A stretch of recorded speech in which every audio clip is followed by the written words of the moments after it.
Okay, welcome to the Free to Lead podcast. Today's episode is really exploring the leadership of Richard Blanc, and we're talking about journeys of leaders driven by passion, inspired by purpose. And you're going to find today Richard really has had a journey and he is driven by passion, lots of different passions, and I'm sure he's going to enlighten us.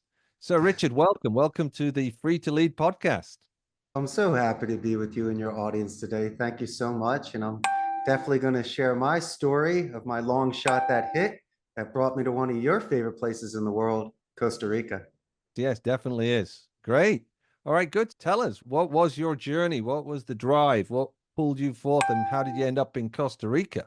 I think we've all grown up in families where there's some serious expectations, scholastic, cultural, tradition. I wanted to break that mold. Don't call me a black sheep. I'm the one that shines. I didn't want to study finance or law or go into medicine, a lot what my friends and family did. I gravitated towards languages, especially when you guys speak Queen's English.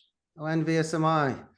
But it was the easier class. I tell you what, Will, whenever you do something above and beyond dedicated practice, like the gym or arts and languages, I knew that I had something. So when it came to that really responsible decision, where you go to school and what you study, I didn't want to feel like a rainy Sunday night cramming session.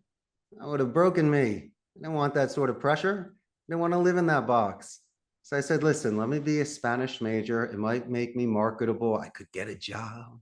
Put "se Mhm. habla español" on a business card. My parents thought I was crazy. I said, hold on. My great grandparents came to the United States at the turn of the 20th century. Great grandpa Louis couldn't speak English. Moved to New York. Look what he did during the Depression. That's where we made our money. I go, so come on. You got to keep that nomad passion and spirit in you. And if I'm doing it a couple generations later, let's see where the ball can go with this. And so was a Spanish major in college at the University of Arizona. And then when I was 27 years old, I was given a 1 in a million opportunity. A really good friend of mine owned a center here, and he said, Richie, come down for a couple months and teach some English. Come on, this just like I do. The moment you walk off the plane, you realize you're in paradise, and this place is very special. Mm. And I wanted to do whatever I could to stay here. So I worked at my friend's center for 4 years. But here's the smart part. I learned the business from the inside out. I wasn't making top dollars like my friends were back in the day. I was Yeah, learning something. I was learning my trade. that was a call center, right? It was a call center, not like what in Hollywood. It's more Mm. customer support. But I saw these bilingual agents conversing with people and converting calls and using CRM systems. But here's the best part. When you're with the people and you sit in the rows and you get the dirt and the blood and the pain and the sweat, you also hear things, the secrets on what gets somebody to stay at a company or why someone's quitting and bringing 10 people with them. So 17 years ago, when I had my chance to throw my hat in the ring, I was getting older. It's 35, right? Losing my hair. I needed to see if I could make some money. So I started a business, but not like where I am today. Well, this is 17 years later. I started by renting a turnkey station at a blended center, like an internet cafe. Did that for a couple of years. Rented space. I would build out the server room accordingly and row by the computer so I could do it at a pace. Did that for 6 years. And then we purchased this building, put on a third floor, built it out to be a key state-of-the-art center. And here we are. So it's the old story of the tortoise and the hare. If you take your time, you don't drop in the holes, you have reserves, you can weather storms, and you can make it. And Yeah. so a lot of it was perseverance, my friend. There were a few setbacks, but come on, you're from London, I'm from Philly. We take our hits and we keep moving forward. You talk about setbacks. I always say that failure is the biggest lesson. So, what were some of those setbacks, and what did you learn? If you're talking failure in regards to some sort of study or medium, if you didn't make $100 today, you failed. All right, but what happens if I knocked on 1,000 doors, but I still had a spring in my step and I was able to take the rejection? It's like in the gym, you got to do a negative with a positive. Hmm. And if you can not laugh at it, joke at it, demean people, patronize, or deflect it, but you absorb it in a certain way that it's just some sort of energy and certain time in the psychological way. I reduced it to the point, my friend, of romantic deaths. My industry, the majority of the calls are hung up on or not converted calls. You don't bat 1,000. You have to dig. It's like panning for gold. So what do? Are you afraid of a gatekeeper? No. This could be your greatest asset to tell you the shortcut to get into the castle or what day to go. And what I try to do is have beautiful 30-second romantic deaths. Why? Because if I can land the intro, I can buy time, readjust tones, and pace that call with checkpoints. It's not a 10-minute call like Glengarry or the Boiler Room. It's not like in the movies. And so if you can control your balance and do a company name spike like Free to Lead Podcast, how are you today? It's the first thing I'd say if anybody picked up the phone. I am using my anonymity. I get a chance as a first impression to say what you know. I get to do it 100 to 200 times a day. So at least I'm warmed up. I'm not just dialing and waiting for someone to pick up. You're ice cold. What happens? You snap somebody out of it, Will. And then Judy, all of a sudden, instead of saying, we're good, thanks, is this a sales call? Take me off your list, don't call again, or even the greatest, F you. They're going to give you a positive reinforcement. They're going to say, who's this? We got him. Then I'm going to say, my name is Richard Blank. Come on, let's double dip them. I'm not giving the name of the company yet. Then Judy usually say, who is Richard Blank? Great. Company name spike, double dip twice, and we call it a buffer boomerang technique for just readjusting tones. And then you play your card. You give the positive escalation. You go, listen, Judy, I'm calling today to speak to Will. I'm going to let him know how great you are. By the way, I love your company. And so when you give a positive escalation, chances are about 40% of the time they're going to reject it. 60% of the time, it's more than 50. It's a good play. And so when I get transferred to you, instead of saying, oh, hi, Will, or my name is Richard Blank, you got to be kidding me. Hey, this is Will. Hey, Will, I got to let you know, Judy's the greatest. And then you're going to say, that's my wife. That's my daughter. She's been with me for 20 years. And then you'll say, who is this? And I'll look at my watch and I go, Will just gave me 1 minute. Let's just take it easy. Then I'll do the Richard Blank, Costa Rica's call center. Then we start asking open-ended questions. And it's a beautiful dance. It's proper rhetoric. You're not compromising ethics, values, or morals. It gives you balance. So if anything and nothing, and we say in Spanish, por lo menos, at least, you got something out of it.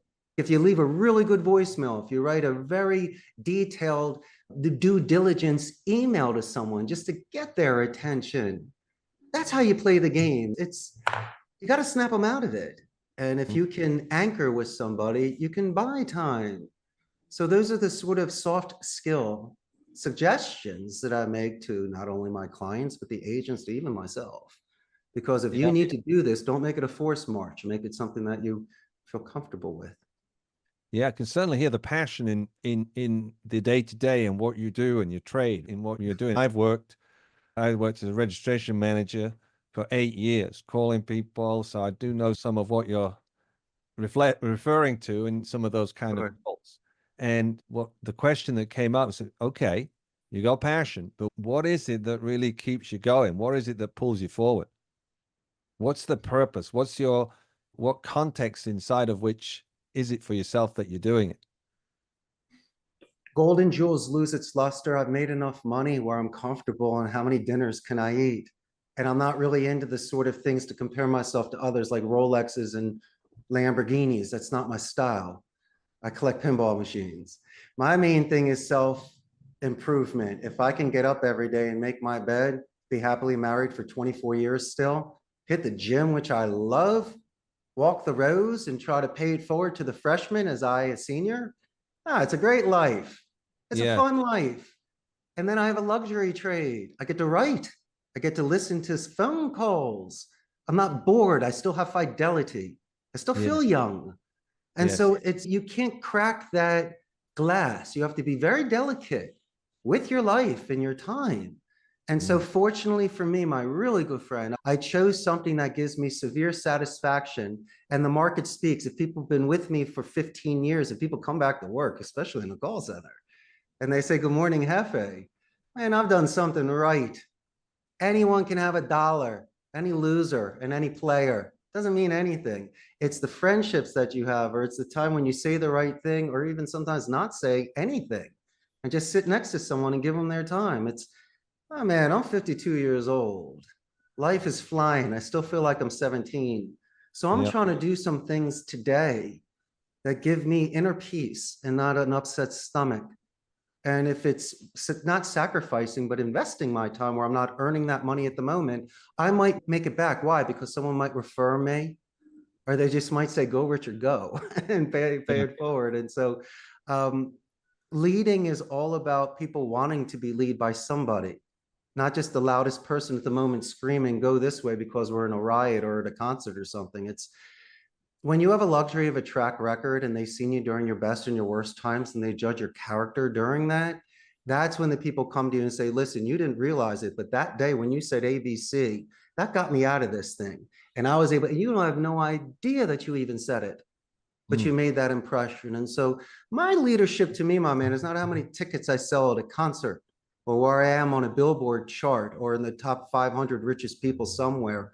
It's that thing when the cameras aren't there, or someone introduces me to their mother and says, this is the best boss I've ever had. I'm like, man, you're going to make me cry. So I think leadership, if it's done in a healthy way where it's preserved, the sanctity of it, and Yeah. you like the truth can do it over and over again, you're not just a one trick pony with a 5 spot, then you might have a chance. And Yeah. so I hope I was able to explain that to you in my Let me deepest feed back to you passion. what I could hear, right? I could hear, yes, there's that passion, but also what I heard was you've made it fun. You've made it fun. You enjoy it. You've made it your thing. And particularly the relationships with people and making that important has certainly, it gives you life. You can hear it. It's also a lucrative industry. It's not like I'm painting seashells by the seashore. I got Sure. very lucky. I saw the money and I Yeah. realized it's very employee labor heavy. Yeah. So it's not like you can just plug in, leave for 5 months and come back and it's still going. You got to work this thing like a sports team. But the money was incredible. And I realized that if I was able to get good at this, I could potentially, since I started at 35, maybe catch up 10 years worth that I didn't earn from 25 to 35 and Mm. see if I can double, triple, quadruple yearly salary by doing as I do now. I haven't earned a salary since, what, 2000? Mm. I'm Yeah. straight commission. I hunt, but then Yeah. sometimes you catch the big bear. And then what do? You get bigger, Yeah. fatter, and you have some nice fur. But a lot of people don't realize, like a boxer, they see Mike Tyson walk in there and knock him out. What about the 5 months he did training, waking up early and hitting the weights and the diet Yeah. and the focus? So I enjoy watching people in their moments, but my mind is always about them getting up early and training to get to that moment. Mm. It's a If you see it that way, what's behind the curtain, what's in the kitchen? Seriously, the ones that are the long-term players. Yeah. Well, I can hear if it was a football team that you're invested in those people getting better. Yes, there's the money, but that can't be what has you be as good at what you do. It's not just the money. The money is fine to have the money. If you do a good job and you provide a good service, fine, totally great.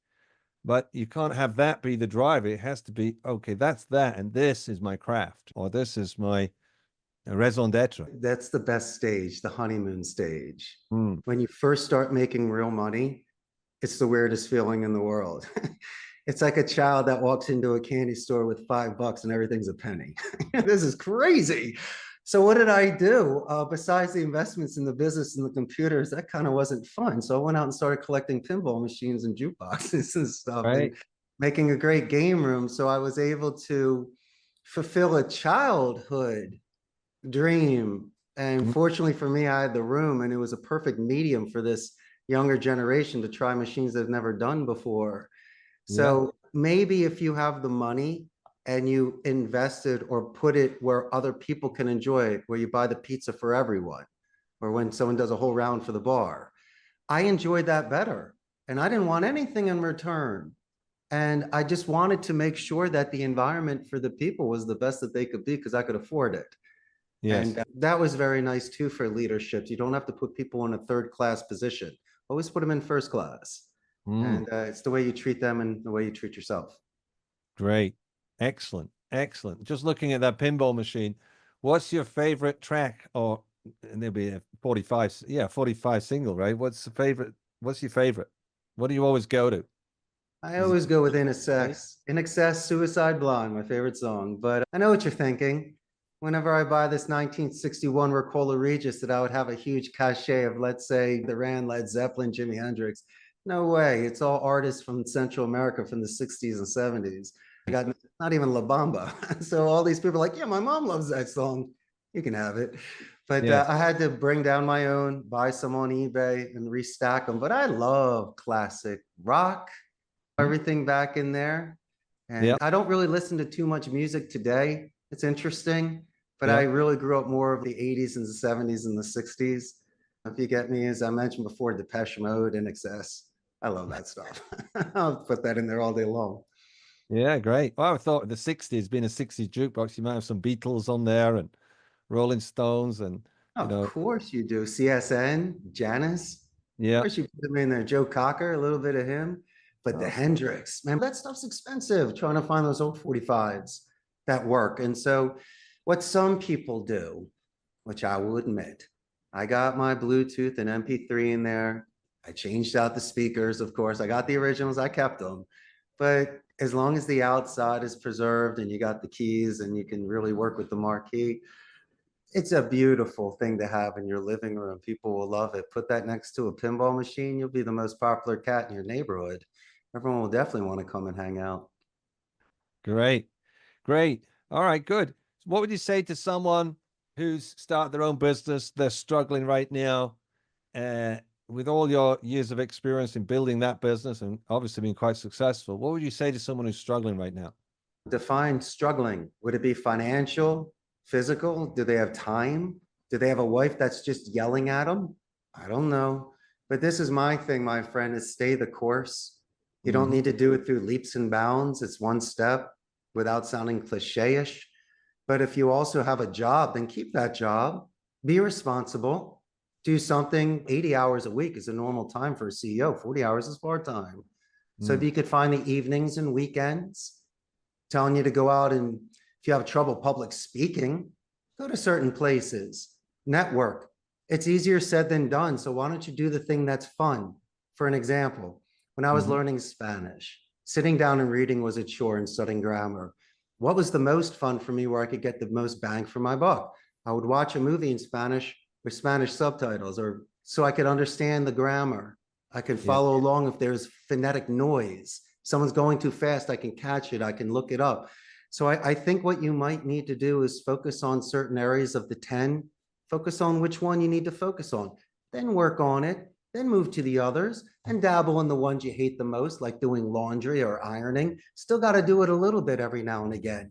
And so you'll see that it will go, because if you're judging everything on all those 10 aspects, you should be frustrated. It's terrible. But in the business Olympics, if you're crushing it in 2 events, they'll milk those 2 events and use Mm. that momentum to go into something else. And also, I'm going to say, you need to put your pride aside. I hired a CTO, accountants, attorneys. I don't know all this stuff. Don't pretend like I do. Yeah. So you might need to bring in a specialist or ask somebody's opinion and do it old school way. Take the notes, take your Great. meeting minutes Hmm. and see what you can do there. But don't be hard on yourself. Use diplomatic and strategic vocabulary for people. Don't give ultimatums. Ask for clarifications. See when is the most convenient time for somebody.